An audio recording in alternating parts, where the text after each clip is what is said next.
Assalamualaikum Milanisti, bagaimana kabarnya? Semoga baik-baik aja ya. Kunjungi website kita di maksimalmilan.blogspot.com.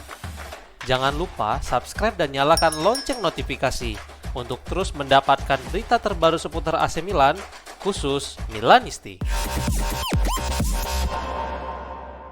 Erling Haaland bermain di San Siro untuk pertama kalinya demi mengamankan tiket kualifikasi Piala Dunia 2026 melawan Italia. Haaland berbicara tentang perjalanannya selama ini sebelum pertandingan melawan Italia, dan dia juga mengakui bahwa pernah datang ke San Siro untuk menonton pertandingan Milan. Berikut komentar penyerang Manchester City itu disampaikan melalui Milan Press. Pertama kali saya ke San Siro pada tahun 2017 untuk menonton AC Milan. Kedua kalinya adalah untuk konser Coldplay. Saya lebih menikmati yang terakhir. Ini akan menjadi yang pertama kalinya saya datang sebagai pemain. Donnarumma, dia yang terbaik bersama Courtois, akan menyenangkan melawannya. Saya tidak mengenal Pio Esposito dengan baik, tetapi jika dia bermain untuk Italia dan Inter, pasti ada alasannya. Saya telah memikirkan Piala Dunia sejak 2019 dan sekarang kami semakin dekat, ungkapnya. Perpanjangan kontrak Christian Pulisic masih terhenti hingga saat ini meskipun banyak rumor yang mengatakan bahwa dia akan segera memperpanjang kontrak. Perpanjangan kontrak Pulisic masih melambat meskipun tidak ada keraguan tentang komitmen dan kontribusi Kapten Amerika Serikat itu. Selain kepercayaan total terhadapnya, klub juga memiliki opsi untuk memperpanjang kontrak Pulisic secara sepihak hingga 2028 untuk mengamankan posisi mereka. Giorgio Furlani siap mengambil tindakan tegas jika ternyata kebuntuan masih berlanjut hingga akhir musim ini. Tujuan utama klub adalah tetap memberikan penghargaan kepada penyerang Amerika Serikat itu dengan kenaikan gaji dari 4,4 juta euro menjadi 5,5 juta euro bersih per musim. Milan sudah menyodorkan perpanjangan kontrak pada musim dingin lalu, tetapi sang pemain meminta waktu untuk berpikir sejenak karena kecewa dengan penampilan musim lalu. Dia ingin tahu pelatih baru dan rencananya untuk menghidupkan kembali antusiasme serta ambisi yang cukup untuk mendorong karirnya. Sekarang Massimiliano Allegri telah tiba dengan rencananya yang mulai terlihat hasilnya, namun tampaknya lolos ke Liga Champions musim depan barulah akan menghilangkan keraguan dari hati Pulisic dan membuatnya semakin yakin bahwa Rossoneri telah berada di jalur yang benar. Sunderland dan Brentford menanyakan situasi Santiago Gimenez yang masih kesulitan bersama AC Milan. Calciomercato.com melaporkan bahwa Massimiliano Allegri jelas meminta seorang striker yang bisa menjamin 2 digit gol kepada manajemen musim panas lalu. Dia menginginkan striker kotak penalti seperti Dusan Vlahovic yang merupakan target lama Rossoneri. Awal musim menunjukkan bahwa kebutuhan itu memanglah mendesak, terlebih Gimenez masih kesulitan mencetak gol hingga saat ini. Milan memang mulai memantau striker baru untuk musim dingin ini, namun semua pergerakan Milan akan sangat bergantung pada keputusan Gimenez apakah akan bertahan atau pergi. Saat ini Brentford dan Sunderland telah menanyakan situasi penyerang Meksiko itu yang tetap yakin dapat membalas kepercayaan Milan kepadanya. Dalam beberapa pekan terakhir, manajemen Milan telah mengawasi Francolino Ju di Liga Denmark yang sejauh ini telah mencetak 14 gol serta 3 assist dalam 14 pertandingan di liga musim ini. AC Milan pantau situasi bek kiri muda berbakat milik Pisa yaitu Samuel Leangori menurut sebuah laporan. Alessandro Jacobone melaporkan bahwa Milan adalah pengagum Samuel Leangori dari Pisa. Dia menuliskan bahwa bek kiri itu adalah berkah bagi Pisa yang saat ini sedang dipantau ketat oleh Rossoneri dan juga Giallo Rossi. Angori menandatangani kontrak permanen bersama Empoli pada tahun 2003 dan 1 tahun kemudian dia memilih untuk hijrah bersama Pisa. Di musim debutnya bersama Pisa, mereka finish di posisi kedua klasemen Serie B dan mendapatkan jatah tiket promosi ke Serie A musim ini. Bek itu telah dipanggil oleh timnas Italia U20 pada Oktober 2023 dan kemudian dia naik level ke timnas U21 saat bermain bersama mereka bulan Maret tahun ini. Main berusia 22 tahun itu telah membuat 8 penampilan sejauh ini di Serie A dan mengoleksi 1 assist.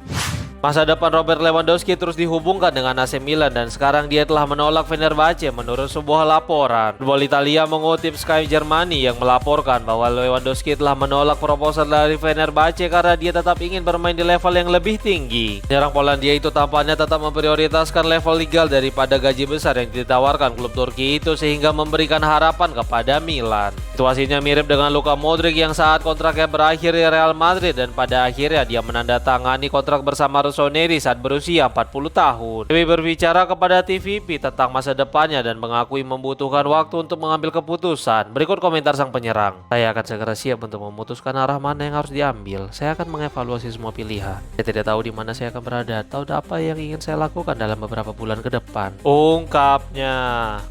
Manajemen AC Milan tidak menyesal telah menandatangani Christopher Nkunku yang masih kesulitan hingga saat ini menurut sebuah laporan. Calciomercato.com melaporkan bahwa Nkunku telah membuat 8 penampilan di semua kompetisi sepanjang musim ini. Dia mengumpulkan 281 menit dan mencetak 1 gol di Coppa Italia melawan Lecce serta 1 assist untuk Alexis Saelemaekers dalam pertandingan terakhir melawan Parma. Allegri memberikannya kesempatan sebagai starter saat menghadapi Roma dan Parma, tetapi dia belum menunjukkan permainan seperti yang diharapkan.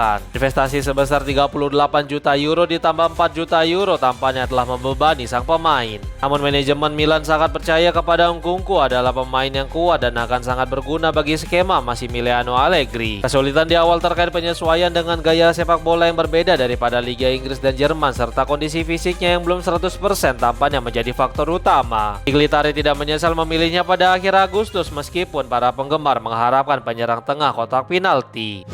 Mirwan Suarso mengklaim bahwa Lega Serie A masih belum mendapatkan 2 persetujuan terkait rencana pertandingan di Australia. Suarso selaku Presiden Como diwawancarai oleh Sky Sport Italia tentang pertandingan AC Milan melawan Como di Australia. Berikut komentar sang presiden disampaikan melalui Milan News. Saya pikir situasinya masih sama. Serie A sedang menunggu persetujuan dari FIFA dan Federasi Sepak Bola Asia. Kami mendukung Liga, kami pikir itu bagus untuk Liga. Itu adalah keputusan Liga. Pada saat ini dipublikasikan, itu sudah keluar. Kami dipilih untuk bermain di sana dan kami memberikan persetujuan kami, tapi tidak ada cara yang benar untuk membuat keputusan ini. Beberapa akan selalu setuju dan beberapa tidak. Kami harus melihat kebaikan kolektif, tidak hanya untuk klub tetapi juga liga, ungkapnya. AC Milan mencatatkan begitu banyak kegagalan dalam berinvestasi kepada penyerang dalam beberapa musim terakhir. Sleeper Milan melaporkan melalui akun X miliknya bahwa dalam 13 tahun terakhir Milan tidak pernah memiliki striker yang mampu mencetak lebih dari 20 gol di Serie A. Terakhir hanya Zlatan Ibrahimovic yang mampu mencetak 28 gol pada musim 2011-2012. Rekor daftar top skor klub setiap musim serta total gol mereka di Serie A.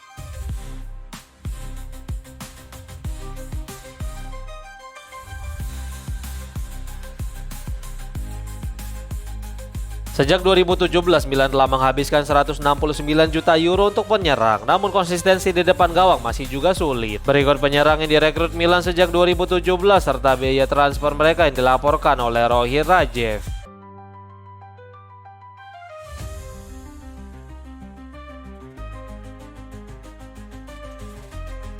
Dengan data ini, jelas klub harus segera menyelesaikan masalah ini terlebih rival mereka seperti Inter, Juventus, hingga Napoli hampir selalu memiliki penyerang haus gol di depan gawang dalam periode yang sama. Christian Cifu alami dilema untuk menentukan lini pertahanan saat menghadapi AC Milan di Derby della Madonnina pekan depan. Milan Press mengutip Corriere dello Sport yang melaporkan bahwa Cifu yang khawatir dengan pertahanan 3 bek tengah miliknya, Acerbi, De Vries, dan Bisek akan menjadi pilihan utama. Tapi sekarang sang pelatih berpikir untuk melakukan perubahan dalam starting line up akibat ketiga nama mengalami masalah fisik jelang menghadapi Rossoneri. Leao dinilai adalah lawan utama bagi para bek Inter. Mereka bertujuan untuk mematikan pergerakan sang penyerang Portugal itu yang saat ini berperan sebagai penyerang tengah. Sekarang Leao bebas berkeliaran, terlebih ada Christian Pulisic di sisinya sehingga Nerazzurri juga membutuhkan bek yang cepat untuk menjaga kedua pemain. Kemungkinan Milan akan menggunakan skema serangan balik saat menghadapi Inter seperti halnya saat mereka menundukkan AS Roma. Sedangkan Cifu lebih suka bermain agresif dengan tekanan tinggi dan high pressing saat kehilangan bola. Jadi akan menarik untuk melihat siapa yang akan keluar sebagai pemenang, apakah Massimiliano Allegri dengan strategi pragmatisnya atau Cifu dengan skema agresifnya.